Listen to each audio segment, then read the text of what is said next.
All right, sports fans, joined now by executive producer of the New York Post podcast, Jake Brown, and probably the only other guy in New York City that's as fly as me when it comes to suit jackets. Looking sharp, my friend. How is life in quarantine?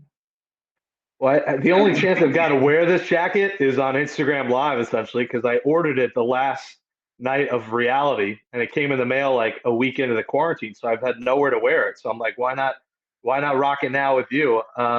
Going stir crazy, but working, trying to keep busy, going for walks, getting coffee. It's doing the best I can. Well, another thing that seems to happen to most of us during this pandemic is the long hair, and I guess your co-host Ron Duguay could attest to having the longer hair from the '80s. I'm not going to comment when it comes to you, but it seems like the podcast and stuff with him has gone very well because ultimately you guys have been able to talk about things outside of the Rangers and hockey and really have had some exciting content. Talk a little bit about that podcast. And I really wanted to get your thoughts on what it's like to be a content creator when there's not much content to create. Yeah, Ron's been awesome, and I was never a big hockey guy, and I've really gotten into it this year, and it's been fun going to games with him, seeing people react when they see him. It's like, oh, it's Ron Duguay, and seeing him at the Garden, seeing that vibe. We've had a lot of cool guests. I mean, we just had Rod Gilbert and Pete Simkowski. We've had, you know, Eddie Mio. We've had so many good Linda Cohn, a lot of former Rangers. I got to talk to Adam Graves at a charity event, so it's been a much more fun show than I anticipated for a guy who wasn't super into hockey. My Mets show, Nelson Figueroa, is going to return. We had a ton of great guests when we started, and then obviously coronavirus struck that down. So it's a weird time. I have to do podcasts with a blanket over my head. And for a fat guy, that's hard. You start sweating, it gets hot under there. And I don't have really the studio scene here. As you can see in my living room, it's a very open room. So if I go in my room, the Wi-Fi is not good enough. So I got to go in here. So I got a roadcaster that I use to record. So it's definitely not easy. And people are like, oh, you're probably used to it. You've done podcasts at home. And you would think I have. But over the course of my 6, 7 years doing shows, I've always had a studio. So I guess I've been, spoiled in the fact I've always had a studio to use.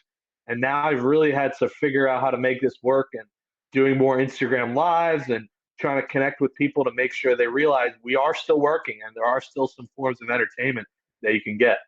I have my man crush behind me here. This is Steve McQueen. I know recently on the show you had a chance to get your man crush on the show and Mike Piazza. Talk a little bit about having the great one, Mike Piazza, on the show. Even though it was over the phone, I was so nervous. And I don't get as nervous anymore because I've been doing it for a while, but it's Mike Piazza. I mean, the guy was my childhood hero.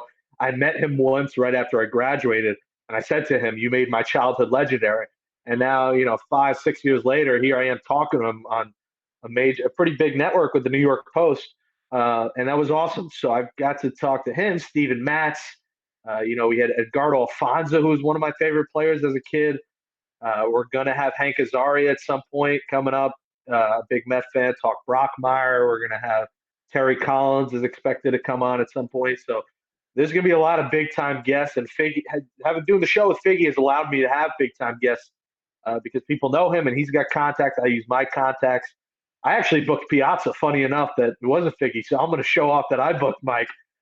So when you get the chance to talk to someone that you idolize as a kid, it's really, you just got to pinch yourself and it's really been fun. And I'm praying baseball and the players agree to bring it back because I want to bring the show back and I miss games. If I'm not going to be able to go to them at Citi Field, I want to at least be able to watch them. And COVID-19 has really hit close to home at the New York Post with the passing of photographer Anthony Causey. Anthony was a good friend of mine. You guys did an amazing job, a touching tribute to him on the show. I was hoping that you could speak a little bit about his legacy as a great New York City photographer. When you hear people share these stories, and when you hear Yoenis Cespedes, Noah Syndergaard, all these New York athletes, all these athletes around the world, Donovan Mitchell, talk about him, you understand the respect that this guy had as not just a photographer, but just a human being and how caring he was. I mean, it is hard to get Yoenis Cespedes to be friendly and get him to speak. This guy was allowed on his ranch to take photos. This guy was allowed in his car to drive around in all the different cars that he brought to spring training. He developed a personal bond that you don't see with any photographer ever. And a guy that we had on who, was a mentor to him was Gemini Keys and the Keys Cam, a guy who became popular with his photos of players' shoes and all across the whole sports world. And to hear another photographer talk about kind of the tips and pointers and to allow him to get certain shots just shows you like it was competitive where he wanted to be number one, but he wanted to make people better and he wanted to, have a great relationship with those around him. And one of the guys in the photo pit we got to talk to. So it was cool to hear writers, to hear players, to hear photographers really shed the light on, the life that this guy lived. And, lost him way too young, and we lost two kids behind and a wife. So you think about the family and it just breaks your heart. No doubt about it. He had an amazing career, and actually, having you on the show, JB, I'm really excited to talk about the podcast and the post. And I think you've had an amazing career yourself. I mean, already at WFAN, Sirius XM, CBS Radio, SNY, and now, of course, with the New York Post and headlining all of that as the executive producer. And you guys not just focusing in on the Rangers and the Mets, but also have the Yankees podcast with Jeff Nelson. You have the, good friend of mine, of course, is Kazim Famuyide doing some good shows about the Knicks. So I just wanted to get, some more perspective on the podcast and the hope of everything returning, and then just some thoughts on whether or not we will see the NBA and the NHL and even the NFL come the fall season. Yeah, well, thank you first for the kind words. It's been a grind, a lot of years of little to no pay, a lot of years doing podcasts for free. And I earned this spot for sure for all these years of, it was hard paying bills at some of these jobs. This industry, it is not easy. So it's been a grind, and I've always looked ahead to what was next instead of being happy with the present. So that's why I've had success, is because I've always looked for new opportunities to take on and not satisfied. I won't be fully satisfied, to be honest, until I'm a drive time host on WFN, until I'm a TV personality, because that's what I wanted to do since I was 7. So I'm still not there yet. So I'm happy with what I'm doing now. I love it. The post has been great, but I'm still not like goo goo gaga, and that's why I've had success. The Knicks show, I think the NBA is coming back. I just think it won't be till July or August. I think it would be idiotic to play any sort of regular season games. You end the regular season. The good thing is that the 8 and 9 seeds, the closest was 3-game difference, and that's not close enough to be like, all right, let's do a 10-team in each conference thing. Keep it at the 8. It's the NBA. The 8 seeds aren't winning anyway. Let's be real about it. It's going to be probably Lakers, Clippers, something Bucks, Celtics, one of those in each conference. So, and who knows in the West actually, because it could be any of the top 6. But I do think the NBA comes back. I'll say, probably late July, because the NBA is the one where, they started this, where they had cases. And I think it's going to be a little bit of a more confused state there, because there's a lot more physical action with the NBA, guys constantly touching each other. So that is a lot more of a wait and see, where Adam Silver has said basically, we're not going to make a decision for the next 3 to 4 weeks. So we might not know till Memorial Day, till the first week of June, if that's going to happen. So I'll say late July.